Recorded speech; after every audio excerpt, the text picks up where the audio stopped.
Hello everyone. तो इस video में आपको बिहार एसएससी का जो 12th लेवल का भी वैकेंसी आया है 11,098 जो पोस्ट आए हैं बिहार गवर्नमेंट का, उसका मैं मास्टर प्लान बताने वाला हूं कि कैसे आप 6 महीने में इसकी कंप्लीट अच्छे से तैयारी करके पहले ही अटेम्प्ट में आप इसमें सिलेक्शन ले सकते हो। ठीक है, तो मैंने इसमें कंप्लीट डिटेल आपको बताया। पहले तो डिटेल बताया कि कौन एलिजिबल है, कब से एग्जाम होगी, कौन कौन से पोस्ट है, सैलरी क्या है, ये सब बताने वाला हूँ। एग्जाम पैटर्न इसमें क्या है वो सब मैं बताऊंगा। फिर मैथ, रीजनिंग और इसमें जीके, ये तीनों को कैसे पढ़ना है और आपका माइंडसेट क्या होना चाहिए, क्या टाइम टेबल होना चाहिए, ये सब चीज़ें मैं आपको इसमें बताने वाला हूँ। ठीक है, तो बहुत इंपॉर्टेंट ये वीडियो है अगर आप इस एग्ज़ाम को भरने वाले, बिहार एसएससी के भरने वाले हैं तो एक बार ये वीडियो जरूर आप देख लेना कंप्लीट, उसके बाद आगे प्रोसीड करना। सबसे पहले मैं बता दूं कि ये 12th पास अगर कोई भी हो, इंडिया लेवल का कोई भी, इंडिया में कोई भी हो तो सभी लोग अप्लाई कर सकते हैं। ऐसा नहीं कि सिर्फ बिहार के लोग अप्लाई कर सकते हैं, बिहार से बाहर वाले लोग भी 12th पास अप्लाई कर सकते हैं। 11,098 पद है और अभी एग्ज़ाम होने में लगभग अभी से 6 से 8 महीने का टाइम लगेगा प्री एग्ज़ाम में। अभी तो फॉर्म ही फिलअप हुआ, इस नवंबर लास्ट तक आपका फॉर्म फिलअप ही होगा। उसके बाद जनवरी, फरवरी मार्च के आसपास तक एग्ज़ाम हो सकता है इसका, फरवरी के आसपास एक्सपेक्टेड डेट मैं बोल रहा हूँ। अब डिटेल हम जान लेते हैं एग्ज़ाम क्या है। bssc.bihar.nic.in यानी कि जो बिहार एसएससी है उसने वैकेंसी निकाला 12th बेसिस पे, और ऑल इंडिया लेवल 12th पास वाले अप्लाई कर सकते हैं। एज लिमिट जो इसमें है 18 साल से अगर 37 साल तक के आप एज हैं तो आप अप्लाई कर सकते हैं। इसका जो देखा जा रहा है डेट 10/8 शायद 2023 तक डेट जो लेट, इस डेट से माना जा रहा है एज। अगर इस डेट के बाद, इस डेट पे आप 18 साल के हो गए हैं तो आप एलिजिबल हो, और इस डेट पे 37 साल से आपका ज़्यादा हो गया एज तब आप अप्लाई नहीं कर सकते। जो सैलरी इसमें आएगी, इसमें आपका लगभग 35,000 से लेकर 50,000 तक की सैलरी वाली जॉब है। और फॉर्म अप्लाई करने का डेट जो है 27/9/2023 से 11/11/2023 तक आपका है। और एग्ज़ाम सेंटर इसका एक होगा कि बिहार होगा। बहुत सारे लोगों का क्वेश्चन था कि एग्ज़ाम सेंटर इसका कहाँ होगा, तो बिहार में आपका एग्ज़ाम सेंटर होगा। इसमें जो पोस्ट है क्लर्क का पोस्ट होगा जो टाइपिंग वाइपिंग करते हैं, पंचायत सेक्रेटरी का पोस्ट होगा, राजस्व कर्मचारी का होगा, फलेरिया निरीक्षक का, तो 5-6 तरह के पोस्ट हैं और अलग अलग लेवल का पोस्ट है, लेकिन काफ़ी अच्छे पोस्ट हैं। अगर आप 12th लेवल पे देखा जाए तो काफ़ी अच्छा पोस्ट माना जाएगा। और सेक्रेटेरिएट में ही इसका जो मैक्सिमम जो जॉब आपका होगा, आपको सेक्रेटेरिएट यानी पटना में ही होगा। अब हम लोग इसका एग्ज़ाम पैटर्न के बारे में जानते हैं कि इसका एग्ज़ाम पैटर्न कैसे होगा। तो एग्ज़ाम पैटर्न में प्री एग्ज़ाम सबसे पहले होगा, उसके बाद एक मेरिट लिस्ट बनेगा, उसके बाद जो क्वालिफाई करेंगे वो मेंस एग्ज़ाम में अपीयर करेंगे। ठीक है, और प्री एग्ज़ाम में आपसे क्या क्या पूछा जाएगा। एक खुशखबरी है कि आपको इसमें इंग्लिश नहीं पूछा जाएगा। आपको इंग्लिश की जगह पे 25 क्वेश्चन जीएस के होंगे, 25 क्वेश्चन मैथ है, दोनों का 25 क्वेश्चन होगा। इसका 25 क्वेश्चन और इसका 25 क्वेश्चन, दोनों मिलाकर 50 क्वेश्चन। उसके बाद रीजनिंग आपका 50 क्वेश्चन आपका दिया जाएगा, और जीके जो इंडियन जीके हैं एंड करंट अफेयर्स है उससे आपका 50 क्वेश्चन पूछा जाएगा। सभी के लिए करेक्ट करने के लिए आपको 4 नंबर मिलेगा अगर आप सही करोगे तो, और गलत करने पर -1 मार्किंग होगा। ठीक है, तो नेगेटिव मार्किंग भी है। टोटल कितने का पेपर हो जाएगा, 600 मार्क्स का होगा, 150 क्वेश्चन, 4 मार्क्स सबका, तो 600 मार्क्स का पेपर होगा। और मैं बोलूँगा जो आपका टारगेट होना चाहिए ना, बिहार जैसे एक स्टेट में जहाँ पे पढ़ने वाले काफ़ी लोग होते हैं, तो आपको 450 प्लस आपको टारगेट रख के चलना पड़ेगा। ठीक है, प्री एग्ज़ाम का, तभी आप सोचोगे कि हाँ कट ऑफ क्लियर हो सकता है। 450 मैं बोल रहा हूँ, कट ऑफ जाएगा, काफ़ी हाई जाएगा, क्योंकि इसमें सिर्फ बिहार के नहीं, इंडिया के जो एसएससी की तैयारी कर रहे हैं वो सब लोग भी इसमें पार्टिसिपेट करेंगे और इस एग्ज़ाम को देंगे। ठीक है, तो आई होप कि आपको पता चल गया होगा एग्ज़ाम पैटर्न में आपका क्या क्या चीज़ें आएगी। और एक बात मैं आपको बताना चाहूँगा कि आपको ये डरना नहीं है कि टारगेट आपने बहुत ज़्यादा रखा है, नहीं हो पाएगा, आराम से हो पाएगा। कैसे हो पाएगा, देखो मैथ्स में सिर्फ अर्थमेटिक पूछा जा रहा है, मैं आगे आपको बताऊँगा। जीएस जनरल साइंस है, सब 10th लेवल का क्वेश्चन है, तो आप आराम से इसमें रीजनिंग में आप आराम से 200 में 180 स्कोर कर सकते हो। इन दोनों में आप आराम से 150-160 तक जा सकते हो। 8 से 14 240, 340 मार्क्स तो यही हो गया। तो आराम से इसमें 100 और 100-120 नंबर तो आप जीके और करंट अफेयर्स में बना ही सकते हो। ठीक है, तो वैसे आपको करना है और मेहनत करोगे जरूर ये टारगेट अचीव हो जाएगा आपका। अब हम चलते हैं एक एक करके टॉपिक डिस्कस करते हैं कि हम मैथ्स का कैसे तैयारी करें, रीजनिंग का कैसे करें। और इसका देखो मैथ का जो सिलेबस है ना काफ़ी आसान कर दिया है इसमें। क्यों? क्योंकि एडवांस मैथ है ही नहीं। सारा जो अंक गणित है, प्रतिशत दिया हुआ, अनुपात है सिलेबस में, औसत है, ब्याज है, लाभ हानि है, दशमलव, ये सब जो परसेंटेज वाला चीज़ है ना वही सब है। और जो बोर्ड मास रूल्स होता है, जो नंबर होता है, वो सब चीज़ें से ही क्वेश्चन पूछेगा। 10th लेवल का क्वेश्चन होगा, 150 क्वेश्चन। अब कैसे तैयारी करनी है, मैं बोलूँगा कि इसमें डेली आपको 2 घंटे का टाइम देना, आराम से हो जाएगा। 10-12 सब्जेक्ट, 10-12 चैप्टर्स होंगे, आराम से कर सकते हो। कहाँ से कर सकते हो? ऑनलाइन कोचिंग लेने की ज़रूरत है क्या? पेड कोर्स लेने की ज़रूरत है? तो नहीं है, ज़रूरत है। अगर आप ले सकते हो तो ले लो, लेकिन ऑनलाइन कोचिंग लेने की ज़रूरत नहीं है पैसा दे करके। यूट्यूब पे आपको बहुत सारा है ऐसे चैनल जो आपको फ्री में ये सब चैप्टर पढ़ा लेंगे। आप एक बार सिलेबस ज़रूर देख लेना। सिलेबस मैं टेलीग्राम चैनल में डाल दूंगा, मेरे टेलीग्राम चैनल का लिंक आपको डिस्क्रिप्शन में मिल जाएगा। और सबसे पहला काम क्या करना है कि आपको नोट्स बनाना है। बहुत सारे लोग शॉर्टकट मारते हैं, शॉर्टकट यहाँ पे नहीं चलेगा। अगर आपको कॉम्पिटिटिव एग्जामिनेशन चलना में निकालना है तो आपको लॉन्ग कट जो रास्ता मैं बता रहा हूँ वो आपको नोट्स कॉपी धीरे धीरे करके बनाना होगा। प्रतिशत पढ़ें, प्रतिशत का 100 क्वेश्चन का नोट कॉपी बना लिए और उसको बार बार रिवीजन करिए। कहाँ से कर सकते हो? ऑनलाइन तुम कोचिंग ले सकते हो। अगर तुमने कोचिंग ले लिया तो ठीक है, वहीं से करते रहो।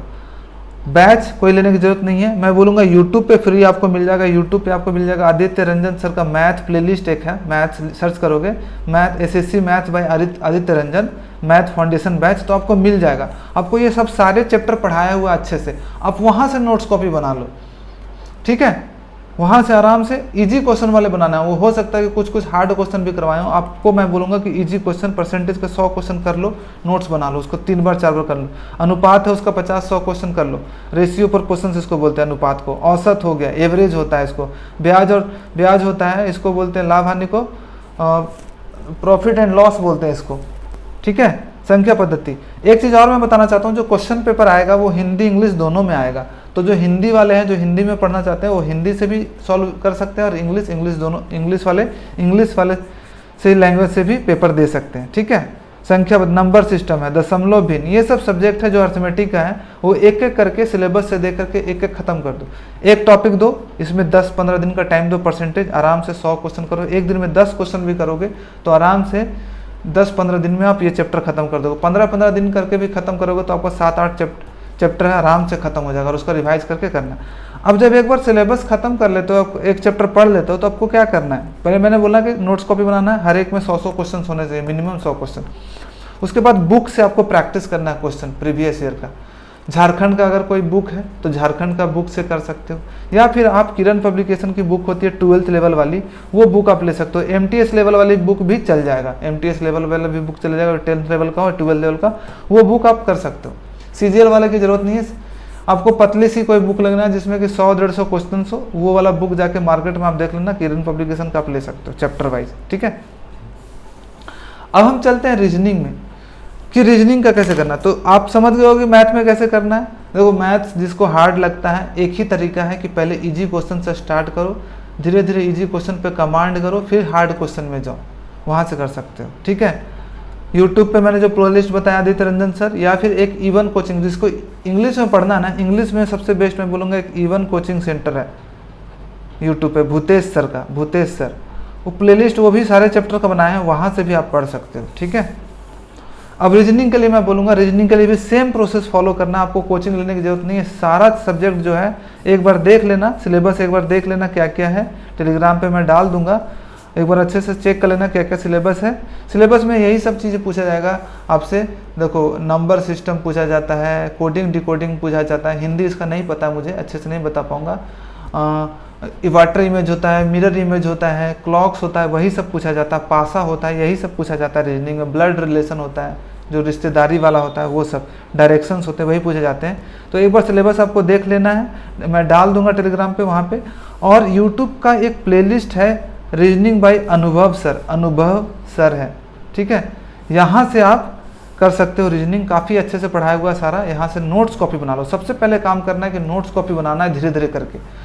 और एक चैप्टर पढ़ा आपने, कोई भी एक बुक ले लो किरण का, या फिर कोई भी बुक मार्केट से ले लो चैप्टर वाइज, वहाँ से 100 क्वेश्चन आपको करने हैं। बस 100 क्वेश्चन करने हैं, उसी को रिपीट करना है। 100 क्वेश्चन खत्म हो जाए, फिर से बनाने का मन करे तो उसी क्वेश्चन को करो।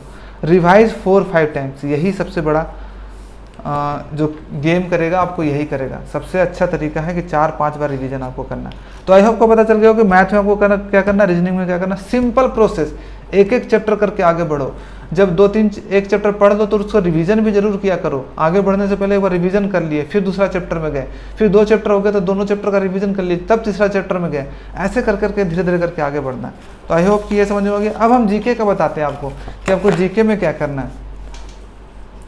देखो जीके में आपको क्या करना है। जीके में देखो बिहार के लोग तो ऐसे तेज होते हैं जीके में, काफ़ी लूसेंट पूरा रट के रखते हैं, लेकिन फिर भी मैं तरीका बता देता हूँ कि क्या करना है। जीके में तरीका मैं बताऊंगा ना कि आपको कोई बैच ले लेना सबसे अच्छा। अगर आप जीके में स्ट्रांग हो तो जीके का स्ट्रांग करने का एक ही तरीका है कि पूरा बैच से अच्छे से पढ़ लो, एक पूरा कंप्लीट बैच। उसके लिए आप 400-500 की कोई भी बैच ले सकते हो, आपको जो अच्छा लग रहा है वो, ऑनलाइन वालाइन। या फिर एक खान सर का मैंने सुना है, मैंने खुद से नहीं पढ़ा पर सुना है कि खान सर का भी बैच काफ़ी होता है, सस्ता भी होता है। तो आप इनका बैच लेकर के 4-5 महीने में धीरे धीरे करके चीज़ें कंप्लीट कर सकते हो। उनका नोट्स कॉपी कहीं से जुगाड़ लो और नोट्स कॉपी और जो वीडियो बताते हैं, वीडियो से नोट्स कॉपी से हाईलाइट वाईलाइट करके आप पढ़ सकते हो। या फिर कोई अदर बैच आपने ले लिया तो वहाँ से धीरे धीरे करके अपना नोट्स कॉपी बना लो। एक तरीका तो ये है। और क्या करो, एक टॉपिक मान लो पढ़ लिया, हिस्ट्री पढ़ लिया, एंशियंट हिस्ट्री, जो एंशियंट मेडिवल्स, हिंदी में क्या बोलते हैं इसको, पुरान, मुझे नहीं पता हिंदी में, सब भूल गया मैं, लेकिन मुझे याद है। मैं हिंदी मीडियम से हूँ लेकिन इंग्लिश पढ़ के अब इंग्लिश में ही सारी चीज़ें याद आती है। तो ठीक है, तो जितने भी हैं, एक टॉपिक पढ़ा, मान लो नदियाँ पढ़ा तो नदियाँ पे ऑब्जेक्टिव क्वेश्चंस कर लो, जितने भी क्वेश्चंस हैं यूट्यूब से सर्च करके या फिर कोई बुक से। मान लो आपने कुछ पढ़ा है, कंट्री पढ़ा, करेंसी पढ़ा, उस पर कर लो। या फिर अगर आपको बैच लेने की जरूरत नहीं है तो आप लूसेंट से धीरे धीरे करके आप स्टडी ग्रुप बना करके आप पढ़ सकते हो। लूसेंट मनोहर पांडे से पढ़ सकते हो, धीरे धीरे करके नोट्स कॉपी बना लो एक, या फिर किसी का नोट्स कॉपी मार्केट में मिल जाए तो नोट्स कॉपी से पढ़ लो। मैंने भी अपना नोट्स कॉपी है टेलीग्राम पे डाल दिया है, लेकिन इंग्लिश मीडियम में होगा, तो आप टेलीग्राम से भी ज्वाइन कर सकते हो। मेरे सारे नोट्स कॉपी, मैथ, बायोलॉजी का, पॉलिटी का, हिस्ट्री का सारा नोट्स कॉपी डाल दिया, तो आप ले सकते हो। ठीक है, तो 2 तरीका, पहला बैच ले लो या फिर आप खुद से बुक से एक एक चैप्टर करके पढ़ो और उस पर ऑब्जेक्टिव क्वेश्चन करो। अब क्या है, जितना ऑब्जेक्टिव क्वेश्चन करोगे, एमसीक्यू क्वेश्चन करोगे, उतना ज़्यादा फायदा आपको होगा जीके और करंट अफेयर्स में। ऑब्जेक्टिव क्वेश्चन नहीं करोगे कोई दिक्कत, खाली थ्योरी पढ़ लोगे कोई फायदा होने वाला नहीं है। ऑब्जेक्टिव जितना कर सकते हो, पॉलिटी लिए, पॉलिटी पे कम से कम 1500-2000 क्वेश्चंस पॉलिटी पे कर लिए, हिस्ट्री पे 1000-2000 क्वेश्चंस कर लिए, बायोलॉजी पे 1200 क्वेश्चन कर लिए, और उन्हीं को रिपीटेशन कर रहे हैं। Read on topic do MCQ question, यानी कि टॉपिक एक पढ़ो और उस पर एमसीक्यू क्वेश्चन कर लो। इसके लिए मुझे एक बेस्ट बुक लगती है, वो किरण पब्लिकेशन की एक जीके की बुक है, मोटी सी, उसमें ना टॉपिक वाइज दिया हुआ है। और जैसे कि साइंस भी दिया हो तो साइंस में डाइजेस्टिव सिस्टम दे दिया है, सेल्स का अलग दिया हुआ है, क्लासिफिकेशन का अलग दिया हुआ है, तो वहाँ से आप पढ़ सकते हो। ठीक है, अब एक चीज़ बचा रह गया है, वो आपको है कि आपका जो जनरल साइंस है, देखो जनरल साइंस वही होता है। जनरल साइंस का मतलब क्या होता है, जनरल साइंस जो होता है उसमें आपको बायोलॉजी, ठीक है, जो बायोलॉजी होता है, फिजिक्स होता है, प्लस केमिस्ट्री होता है, ये सब चीज़ें आती हैं। तो अगर आप जीके का अगर बैच लेते हो ना ये, तो उसी में आपका इंक्लूड बायोलॉजी, फिजिक्स, केमिस्ट्री भी पढ़ा दिया जाता है। तो आप वहीं से जीएच भी कर सकते हो। ठीक है, जो आप अगर जीके का बुक लोगे तो उसी में भी बायोलॉजी, फिजिक्स, केमिस्ट्री का जो चीज़ें होती है वो सब रहता है। तो इसके लिए कोई एक्स्ट्रा आपको पढ़ने की जरूरत नहीं है 25 क्वेश्चन के लिए। इसी को अगर आप अच्छे से करोगे, तो अगर जीके करंट अफेयर्स में ही आप अच्छे से करोगे बायोलॉजी वगैरह, तो यही सारा कंप्लीट हो जाएगा। यानी कि 75 मार्क्स आपका, 75 क्वेश्चन होंगे इसमें, 50 इसका और 25 इसका। तो सबसे ज़्यादा आपको प्रायोरिटी जो देनी है इसी को देना है। ठीक है, और प्रैक्टिस करना, जितना ज़्यादा एमसीक्यू प्रैक्टिस करोगे उतना ज़्यादा आपके लिए फायदेमंद होगा। तो जीके भी आपको ध्यान देना है, और जीके में आपको वो सब चीज़ें पढ़नी है जो रोज़मर्रा की ज़िंदगी में आपको यूज होता है। जैसे कि मान लो कि ब्लीचिंग पाउडर है, तो ब्लीचिंग पाउडर का जो रासायनिक सूत्र है वो क्या होता है। ठीक है, और जो सरफेस एरिया होता है, मान लो कि सरफेस एरिया अगर बढ़ा दिया जाए तो जो इवेपोरेशन होगा ज़्यादा होगा कि कम होगा, प्रेशर बढ़ा दिया जाए तो कम होगा कि ज़्यादा होगा। लिटमस पेपर से कौन सा टेस्ट किया जाता है, लिटमस पेपर में कौन सा कलर आता है अगर अम्ल होता है तो यही सब चीज़ें पूछी जाती है आपको फिजिक्स, केमिस्ट्री, बायोलॉजी। फिजिक्स में आपसे जो पूछा जाएगा क्वेश्चन वही कि अगर इतना फोर्स लग रहा है तो कितना होगा, ग्रेविटेशनल फोर्स कितना होता है, कौन सा लेंस यूज होता है, इमेज कहाँ बनेगा, तो ये सब चीज़ें होती है फिजिक्स में। तो जनरल साइंस वही जो रोज़मर्रा की ज़िंदगी वाली चीज़ें होती है वो आपसे पूछा जाए। तो आई होप कि आपको क्लियर हो गया होगा कि आपको कहाँ से करनी है ये सब चीज़ें। ठीक है, अब करंट और स्टैटिक भी पूछता है, इसमें स्टैटिक जीके भी होता है और करंट भी पूछाता है, करंट अफेयर्स होता है। तो करंट अफेयर्स के लिए मैं बोलूँगा कि मुझे तो परचम क्लासेस अच्छा लगता है, आपको भी कोई अगर अच्छा लगता है तो वहाँ से भी पढ़ सकते हो, लेकिन परचम क्लासेस का स्टैटिक जीके के लिए वीडियो है, सर्च करोगे स्टैटिक जीके बाय परचम क्लासेस यूट्यूब पे तो मिल जाएगा, आप वहाँ से पढ़ सकते हो। इंग्लिश मीडियम वालों के लिए सही है, हिंदी मीडियम वालों के लिए मैं बोलूँगा कि आपको यूट्यूब पे सर्च करना पड़ेगा, आप कर सकते हो। और करंट अफेयर्स भी परचम क्लासेस का मंथली आता है, वहाँ से आप एक एक करके वीडियो लेक्चर देख सकते हो। या फिर ये नहीं करने का मन है तो स्टैटिक जीके और करंट के लिए कोई बुक ले लो जाकर के मार्केट से, घटना चक्र वगैरह कोई भी करंट अफेयर्स का बुक आता है 1 साल का पुराना का, आप वो ले लो और धीरे धीरे करके वहाँ से हाईलाइट करके पढ़ना शुरू कर दो। और रोज़ मैं बोलूँगा कि जीके करंट अफेयर्स में 2 आवर्स के आसपास 2 से 3 आवर्स डेली डालोगे ना तो काफ़ी आपका इंप्रूवमेंट हो जाएगा। मैथ्स में मैंने बोला कि 2-3 घंटा इसमें भी आपको देना है, 2 घंटे के आसपास इसमें भी देना है, और रीजनिंग में भी 1 से 1.5 घंटा आप दे दोगे तो काम चल जाएगा। लगभग 6 से 8 घंटे का टाइम दोगे कंसिस्टेंट हर दिन तो हो जाएगा।